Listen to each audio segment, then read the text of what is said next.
ஆதி என்னும் பராபரையே அன்பான மனோன்மணியே சோதி எனும் பஞ்சாகத்தாலே சொற்பெரிய கரிமுகனே தீது நீக்கும் கந்தவளே திருத்துகின்ற குருநாதர்களே 18 சித்தர்களே பண்பான பரமசிவமே ஓதியே ஜோதிடங்கள் உரைப்பதற்கு நாரவிந்து வடிவாக நல்ல துணை ஆவீரே.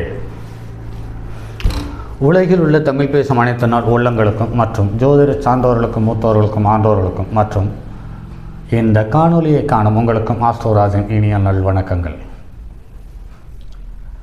2026 இன்னும் ஓரிரு நாட்களே பாக்கி இருக்கிறது. புது வருடத்தை வரவேற்க எல்லோரும் தயாராக இருப்பீர்கள் என்று நம்புகிறோம். எல்லோருக்கும் இந்த 2026 ஒரு சந்தோஷமான பலனையும் நல்ல நிகழ்வுகளையும் தருவதற்கு அருள்மொழியட்டும் கடவுள். அல்லது நாம் எந்த ஒரு தெய்வத்தை நம்புகிறோமோ அந்த கடவுள் நமக்கு அருள் புரியட்டும். சரி நண்பர்களே, என்று ராசி பலன் என்று பார்க்கும் பொழுது இன்று காலபுருஷ லக்கணத்திற்கு 5வது ராசியான சிம்ம ராசி சார்ந்த தகவலை இந்த பதிவில் பார்ப்போம். இந்த சிம்ம ராசி என்பது தர்ம ராசி என்றும் நெருப்பு ராசி என்றும் சொல்லப்பட்டிருக்கிறது. இந்த ராசியில் பிறந்தவர்களுக்கு ஏழையாக இருந்தாலும் இவர்களுக்கு என்று ஒரு தனித்துவம் இருக்கும். பணக்காரனாக பிறந்தாலும் தனித்துவம் இருக்கும். ஏன் உடல் ஊனமுற்றவராக பிறந்தாலும் கூட இவருக்கு என்று ஒரு தனித்துவம் இருக்கும். ஏன் ஆலயங்களில் இறந்துண்டு வாழ்பவர்கள் கூட்டத்தில் இருந்தாலுமே கூட இவர்களுக்கு என்று ஒரு தனித்துவம் இருக்கும். அந்த தனித்துவத்தில் இவர்களுக்கு ஒரு வரட்டு கௌரவமும் அடங்கி இருக்கும். இது எல்லாம் எப்படி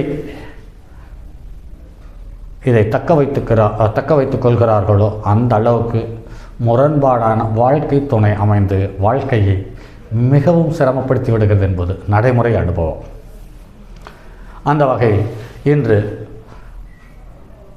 இந்த காணொளியில் வரக்கூடிய 2026 சிம்ம ராசிக்காரர்களுக்கு எந்த விதமான பலனை தருகிறது என்ற தகவலை இந்த காணொளியில் பார்ப்போம். இதில் 2.25 நட்சத்திரத்தை கொண்ட சிம்ம ராசி என்று பார்க்கும் பொழுது மக நட்சத்திரம் 4 பாதங்களும், பூர நட்சத்திரம் 4 பாதங்களும், உத்தர நட்சத்திரம் 1 பாதமும் அடங்கி இருக்கிறது. மக நட்சத்திரம் என்று பார்க்கும்போது சூரியனும் கேதுவும் சார்ந்த குணாதிசயம் அந்த மனிதனிடம் இருக்கும். பூர நட்சத்திரம் என்று பார்க்கும் பொழுது சுக்கிரனும் சூரியனும் சார்ந்த குணாதிசயம் அந்த மனிதர்களிடம் இருக்கும். அடுத்து சூரியனுடைய நட்சத்திரமான உத்தர நட்சத்திரத்தில் பிறந்தவர்களுக்கு முழுமையாக சூரியனுடைய குணாதிசயம் இருக்கும் என்பதில் மாற்று கருத்து இருக்க முடியாது. அந்த வகையில் பார்க்கும் பொழுது இவர்களுக்கு தற்போது அஷ்டமச்சனி நடந்து கொண்டிருக்கிறது. இந்த அஷ்டமச்சனியில் 8ஆம் இடத்தில் வக்ர கிரகங்கள் எது இருந்தாலும் சரியே, அல்லது சுக்கிரன் புதன் இந்த இருவர்கள் யாராவது ஒருவர் இருந்தாலும் இந்த அஷ்டமச்சனி உங்களுக்கு ஒரு அற்புதமான யோகத்தை கொடுத்து விடும் என்பதில் மாற்று கருத்துக்கு இடமே இல்லை. கண்டிப்பாக அது யோகத்தை தரும். இதில் சூரியன், செவ்வாய், சனி, ராகு இந்த 4 கிரகங்களில் 4 இருந்தாலும் அல்லது 1க்கு மேற்பட்ட கிரகங்கள் இருந்தாலும் சனி திசை நடந்து இந்த 4 கிரகத்தில் ஒரு கிரகத்தினுடைய புத்தி நடக்கும் பொழுது சற்று பாதிப்பை தந்து விடுகிறது என்பது மாற்று கருத்துக்கு இடம் இருக்காது. இந்த மாற்றத்தை தருவது என்பதை உங்களுக்கு உங்கள் ஜாதகத்தில் அதிக பாகை பெற்ற கிரகம் எதுவோ அந்த கிரகத்தினுடைய தெய்வத்தை வணங்கி வாருங்கள். அந்த கிரகத்துக்குரிய நாளில் அந்த கிரகத்துக்குரிய நட்சத்திரத்தில் அந்த தெய்வத்தை வணங்கி பாருங்கள். கண்டிப்பாகவே அந்த பாதிப்பிலிருந்து உங்களால் ஒதுங்கி பயணிப்பதை உங்களால் நிச்சயமாக உணர முடியும். அதே சமயத்தில் சுக்கிரனோ புதனோ இருந்துவிட்டால் அதனுடைய தெய்வத்தை வணங்கி பாருங்கள். தெய்வத்தை வணங்கினாலும் வணங்காவிட்டாலும் உங்களுக்கு ஒரு வரவு, ஒரு புதிய உறவு வருகிறது. அதில் மாற்று கருத்தில்லை. தெய்வத்தின் துணையோடு பயணிக்கும் பட்சத்தில் உங்களுக்கு அதிகபட்சமாக இன்னொரு சந்தோஷம் கூடுகிறது, அவ்வளோதான். ஆனால் நடப்பது நன்மை நடந்தே தரும். அதற்கு அடுத்து குரு பெயர்ச்சி எதிர்பார்க்கும் பொழுது குரு லக்கணத்துக்கு 11ஆம் இடத்திலிருந்து 12ஆம் இடத்துக்கு வரப்போகிறார். ஆனால் 2026 பிறக்கும் காலத்தில் லக்கணத்துக்கு 11ஆம் இடத்தில் அல்லது ராசிக்கு 11ஆம் இடத்தில் சந்திரன் இருந்து லக்கணத்துக்கு 5ஆம் இடத்தை அல்லது ராசிக்கு 5ஆம் இடத்தை பார்ப்பதால் புத்திர பாக்கியத்தின் மூலம் தந்தை வழி தாத்தா மூலம் தனக்கு வயதில் மூத்த அல்லது நாம் யாரை குருவாக மதிக்கிறோமோ அவர்கள் மூலம் ஒரு கௌரவமும் ஒரு சந்தோஷமும் ஒரு பொருளாதார வரம் வருவதற்கான வாய்ப்புகள் நிறையாக இருக்கிறது. இந்த காலகட்டத்தில் சிம்ம ராசியில் பிறந்தவர்கள் இந்த 11ஆம் இடத்தில் இருக்கக்கூடிய குரு உடைய தசாவோ புத்தியாவோ இப்போது நடக்கும் பட்சத்தில் அது பிறந்த காலத்தில் 5ஆம் இடத்துக்கு சம்பந்தம் இருந்து தற்போது 5ஆம் இடத்துக்கு சம்பந்தம் இருக்கும் பட்சத்தில் அமையும் பட்சத்தில் அவர்களுக்கு காதல் என்ற ஒரு உறவு வந்து அவர்களை இந்த நிலையிலிருந்து அடுத்த கட்ட வளர்ச்சிக்கு இழுத்துச் செல்கிறது என்பதில் மாற்றுக்கருத்து இருக்க முடியாது. ஆக 11ஆம் இடத்தில் சூரியன், சந்திரன், செவ்வாய், புதன், சுக்கிரன், குரு யாரு இருந்தாலும், ராகுவை தவிர எந்த கிரகங்கள் இருந்தாலும் இந்த மிதுன ராசியிலிருந்து கடகராசிக்கு வரும் பட்சத்தில் அது யோகத்தை தந்து விடுவது. விதிவிலக்கு சந்திரன். சந்திரன் மட்டும் இந்த சிம்மலக்கணத்துக்கு 12ஆம் இடத்தில் கடகராசியில் இருந்து விட்டால் குரு அங்கு வரும்பொழுது அந்த சந்திர திசையில் குரு புத்தியோ குரு திசையில் சந்திர புத்தியோ அமையும் பட்சத்தில் பெரிய பாதிப்புகளையும் சங்கடங்களையும் தந்து விடுகிறது என்பதில் மாற்று கருத்துக்கு இடம் இருக்காது. அந்த காலகட்டத்தில் உங்களுடைய ஜாதகத்தில் அதிக பாகை பெற்ற கிரகம் எதுவோ அதனுடைய தெய்வத்தினுடைய துணையோடு அந்த காலத்தை கடக்க முயற்சி செய்யுங்கள். சுலபமாக கடப்பதற்கான வாய்ப்பு உருவாவதை கண்கூடாக சந்திக்க முடியும். அடுத்து ராகு கேது பெயர்ச்சி. ஜென்மத்தில் அதாவது சிம்மத்தில் குருவிற்கு பிறந்தவர்கள் 1967, 1979, 1991 இந்த மாதிரி காலகட்டத்தில் பிறந்தவர்களுக்கு சிம்மராசியில் குரு இருக்கும். அந்த வகையில் பார்க்கும் பொழுது இவர்களுக்கு தற்போதைய சூழ்நிலையில் கௌரவமான கடனை ஏற்படுத்த விளைகிறது. அந்த கடன் உங்களுடைய எதிர்கால வளர்ச்சிக்கு உகந்ததாக இருக்கும்.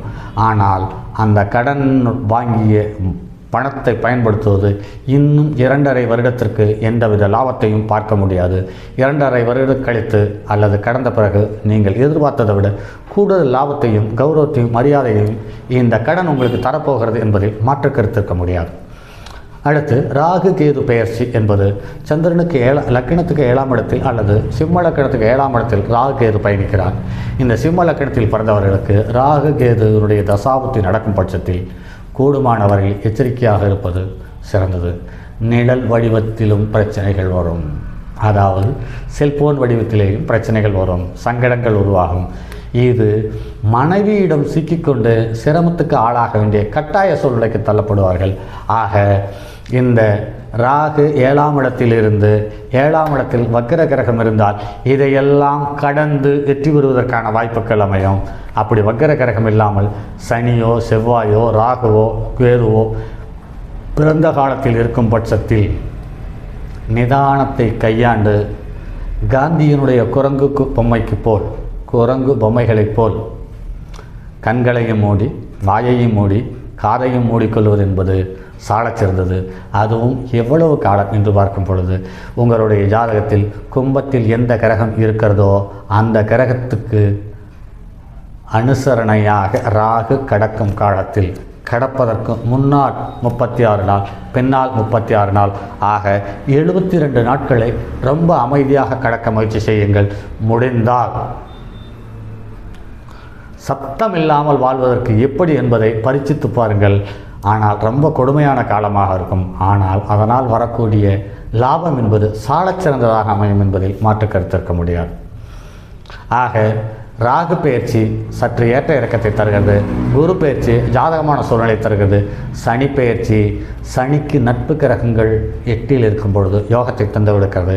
பகை கிரகங்கள் 8இல் இருக்கும்போது பாதகத்தையும் அவமானத்தையும் நஷ்டத்தையும் தந்து விடுகிறது என்பதில் மாற்று கருத்தில்லை.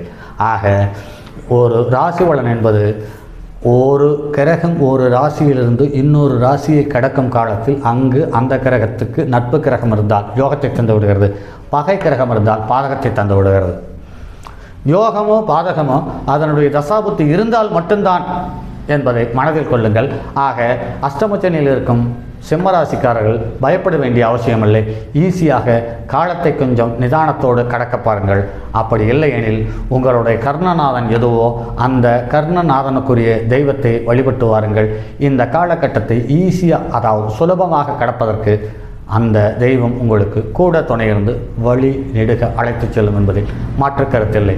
நான் அனுபவித்திருக்கிறேன் அந்த மாதிரி காலகட்டத்தை. ஆக நீங்களும் பயன்படுத்தி பாருங்கள், அல்லது அந்த வகையில் நடைபோட பாருங்கள். உங்களுக்கு எதிர்கால வாழ்க்கை தரமாக அமையும். மேலும் இந்த 2026 புத்தாண்டு வாழ்த்துக்கள் சிம்ம ராசி நண்பர்களுக்கு அனைவருக்கும் சொல்லி அடுத்ததொரு பதிவில் சந்திப்போம். அதுவரை உங்களிடமிருந்து விடைபெறுவது உங்கள் அன்பு நண்பன் எம் ராஜரத்தினம்.